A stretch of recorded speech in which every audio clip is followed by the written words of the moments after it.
मुस्लिम जमात ने एक मुस्लिम एजेंडा तैयार किया है। इसको बनाने के लिए देश के विभिन्न राज्यों के उलमा और बुद्धिजीवियों ने मुसलमानों के मुद्दों पर चर्चा की है और सबकी मांग है कि देश में पैगंबर इस्लाम बिल लागू किया जाए। आइए जानते हैं क्या है पैगंबर इस्लाम बिल और क्या बनाया है मुस्लिम एजेंडा। चलिए सब कुछ आपको विस्तार से बताते हैं। स्पेशल स्टोरी में शुरू करते हैं।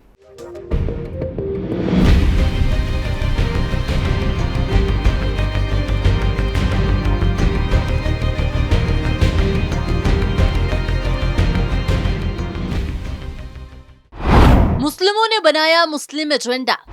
पैगंबर इस्लाम बिल की उठी मांग।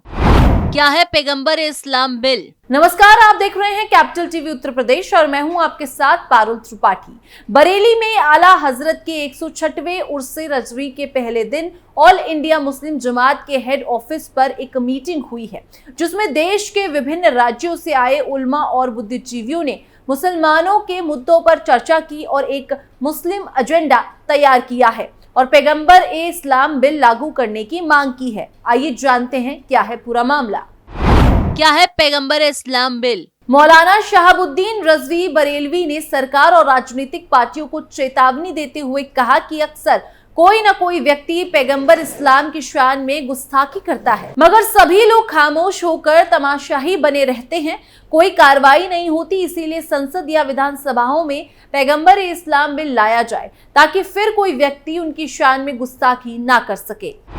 पैगंबर इस्लाम बिल की क्यों उठी मांग? इस्लाम धर्म के संस्थापक पैगंबर मोहम्मद के खिलाफ ईश्वर निंदा करने वाले लोगों को कठोर सजा देने के लिए पैगंबर मोहम्मद बिल नाम से कानून बनाए। मुस्लिम संगठनों का कहना है कि इस कानून से अन्य सभी धर्मों के प्रमुखों एवं हस्तियों के खिलाफ अपमानजनक टिप्पणियों पर रोक लगेगी। मौलाना ने आगे कहा कि सरकार चाहे तो इस मसौदा विधेयक को कोई और नाम दे सकती है। हमारी मांग है कि पवित्र पैगंबर साहब का अपमान और ईश निंदा करने वालों के खिलाफ कार्रवाई के लिए एक कठोर कानून मौजूद हो। ये कानून किसी भी धर्म के प्रमुखों एवं देवी देवताओं के अपमान पर कार्रवाई करने वाला हो। इस तरह के अपराध करने वालों के खिलाफ जो मौजूदा कानून है वो अपर्याप्त एवं कमजोर है, इसीलिए सांप्रदायिक हिंसा की घटनाएं होती हैं।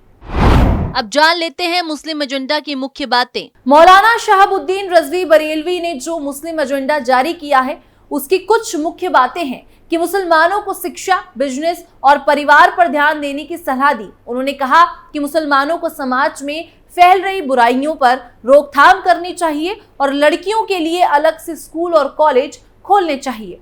मौलाना ने केंद्र और राज्य सरकार को चेतावनी देते हुए कहा कि देश की एकता और अखंडता के लिए मुसलमान हर कुर्बानी देने के लिए तैयार है, लेकिन हिंदू और मुसलमानों के बीच नफरत फैलाने वाले राजनीतिक बर्दाश्त नहीं की जा सकती। मुसलमानों के साथ नाइंसाफी और जुल्म व ज्यादती को भी हम ज्यादा दिन तक सहन नहीं कर सकते।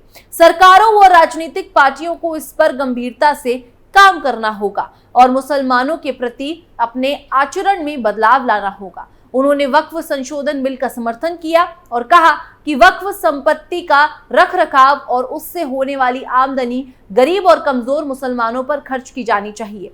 मौलाना ने समान नागरिक संहिता को लागू करने के संबंध में कहा कि इस तरह के कानून को भारत का मुसलमान मानने के लिए तैयार नहीं है। उन्होंने बांग्लादेश के तख्तापलट के दौरान हिंदुओं के मकानों और मंदिरों पर हुए हमलों की निंदा की और पाकिस्तान और अफगानिस्तान की सरकारों से अपनी जमीन को भारत के खिलाफ इस्तेमाल होने न देने और आतंकवाद का जड़ से खत्म करने की अपील की। मुस्लिमों के लिए एजेंडा। मौलाना शहाबुद्दीन रजवी बरेलवी ने मुस्लिम कौम को हिदायत दी कि पहले के मुकाबले 2023-2024 में मुसलमानों की शिक्षा दर कुछ हद तक बढ़ी है, लेकिन ये संतोषजनक नहीं है। मुसलमानों को अपने बच्चों को इंग्लिश मीडियम स्कूल में पढ़ाने की कोशिश करनी चाहिए और संपन्न मुसलमानों को गरीबों और बच्चों की स्कूल की फीस का खर्चा उठाना चाहिए। मदरसों और मस्जिदों में अरबी, उर्दू के साथ साथ हिंदी व अंग्रेजी और कंप्यूटर शिक्षा की व्यवस्था करनी चाहिए। मुसलमानों को अपनी जमीन व जायदाद में लड़कों के साथ लड़कियों को भी हिस्सा देना चाहिए। ज़कात का इत्माई निजाम कायम करना चाहिए। मुसलमानों को कानून के दायरे में रहना चाहिए। अपने आधार कार्ड और वोटर कार्ड बनवाने चाहिए और चुनाव में अपने वोटों का इस्तेमाल देश की तरक्की के लिए करना चाहिए। मुसलमानों को नहीं मिल रहा फायदा। मौलाना शहाबुद्दीन रजवी बरेलवी ने केंद्र और राज्य सरकारों को संबोधित करते हुए कहा कि देश की एकता और अखंडता के लिए काम करने वाली सरकारों के साथ मुसलमान कंधे से कंधा मिलाकर काम करने के लिए तैयार है। अल्पसंख्यकों के उत्थान के लिए बनाई गई स्कीमों का फायदा मुसलमानों को नहीं मिल पा रहा है। इसी व्यवस्था में बदलाव किया जाना चाहिए। मुसलमानों को किया जा रहा परेशान। लव जिहाद, मॉब लिंचिंग, धर्मांतरण, टेरर फंडिंग और आतंकवाद के नाम पर मुसलमानों को भयभीत और परेशान किया जा रहा है। इसको रोकना चाहिए। कुछ कट्टरपंथी संगठन मुसलमानों की लड़कियों और को डरा धमकाकर और लोक लुभावन सपने दिखाकर शादी की मुहिम चला रहे हैं। इसको चिन्हित करके इनके खिलाफ कार्रवाई की जाए। संविधान ने अल्पसंख्यकों को अपने संस्थान स्थापित करने की इजाजत दी है। इसमें सरकार को दखल देने की जरूरत नहीं है। धार्मिक स्थलों की यथास्थिति बनी रहे। 1991 के एक्ट के अनुसार धार्मिक स्थलों की यथास्थिति स्थिर रहनी चाहिए। इसके बावजूद कई मुकदमे कोर्ट में विचाराधीन है। इससे पूरे देश का माहौल खराब हो रहा है। पैगंबर इस्लाम की शान में गुस्ताखी मुसलमान बर्दाश्त नहीं कर सकते हैं। केंद्र सरकार पैगंबर इस्लाम बिल संसद में लाई समान नागरिक संहिता मुसलमानों को मंजूर नहीं है। मुसलमानों को बंधुआ मजदूर न समझा जाए। मौलाना शहाबुद्दीन रजवी बरेलवी ने राजनीतिक पार्टियों को हिदायत दी कि वो अपनी जरूरत के वक्त और वोट लेने के लिए मुसलमानों को इस्तेमाल करती है, लेकिन सरकार बनाने के बाद उन्हें भूल जाती है। इसीलिए उन्हें अपने काम करने के तरीकों में बदलाव लाना चाहिए।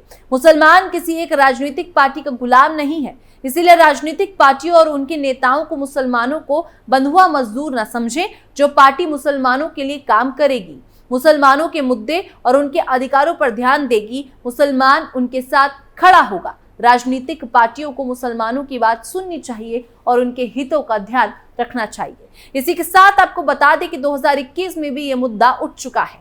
प्रकाश अंबेडकर के नेतृत्व वाली वंचित बहुजन अघाड़ी और रजा अकादमी और तहफुज नाबुज़े रियासत बोर्ड यानी कि पैगंबर के सम्मान की जो सुरक्षा बोर्ड है, जैसे मुस्लिम धार्मिक समूहों ने राज्य सरकार पर दबाव बनाने के लिए हाथ मिलाया था कि वो पैगंबर मोहम्मद और अन्य सभी धर्मों के धार्मिक प्रमुखों और हस्तियों के अपमान को रोकने के लिए एक अधिनियम बनाने के लिए पैगंबर मोहम्मद विधेयक पेश करे। हालांकि इसे उर्दू प्रेस में पैगंबर मोहम्मद बिल के नाम से इसके रूप में लोकप्रिय किया जा रहा था, लेकिन तैयार किए गए और सरकार को प्रस्तुत किए जाने वाले मसौदा विधेयक को पैगंबर मोहम्मद और अन्य धार्मिक प्रमुख की बदनामी निषेध अधिनियम 2021 या घृणास्पद भाषण अधिनियम 2021 कहा जाता है। रिसालत बोर्ड के प्रमुख और ऑल इंडिया सुन्नी जमीयतुल उलेमा के अध्यक्ष मौलाना मोइन अशरफ कादरी ने कहा कि ये हमारा सुझाव है, लेकिन सरकार जो चाहे नाम दे सकती है। हमारी मांग है कि हमारे पवित्र पैगंबर और सभी देवताओं और धार्मिक प्रमुखों के प्रति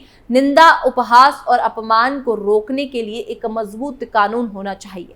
सांप्रदायिक झड़पें इसलिए हुई हैं क्योंकि नफरत फैलाने वाले भाषणों के खिलाफ मौजूदा कानून उपद्रवियों को रोकने के लिए अपर्याप्त है। और इसके बाद एक बार फिर ऑल इंडिया मुस्लिम जमात ने मांग उठाई है।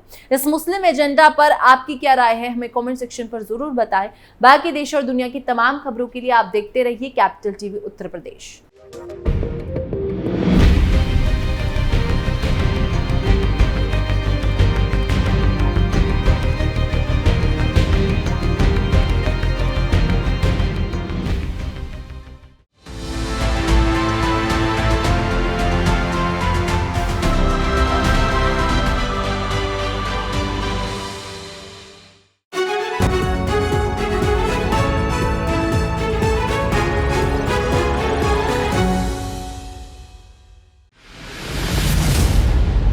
मैं राजनीति करता नहीं, पर राजनीति को बहुत गहरे तक समझता हूं। मैं लोगों के बीच रहता हूं, लोगों के मन को अच्छे से जानता हूं।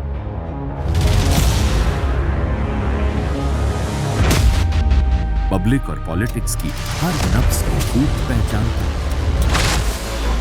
संघर्ष की सियासत से सत्ता के सिंहासन तक मैं हर खबर से खरा सच निकालता हूं।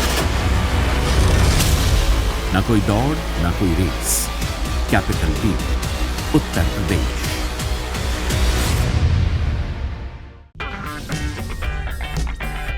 अगर आपको हमारा वीडियो पसंद आया हो तो इसे लाइक करें, हमारे चैनल को सब्सक्राइब करें और हाँ, बेल आइकन दबाना ना भूलें ताकि आप तक हमारे वीडियो की नोटिफिकेशन पहुंचती रहे। आप अपना सुझाव हमें कमेंट बॉक्स में दे सकते हैं। हमारे साथ जुड़ने के लिए शुक्रिया।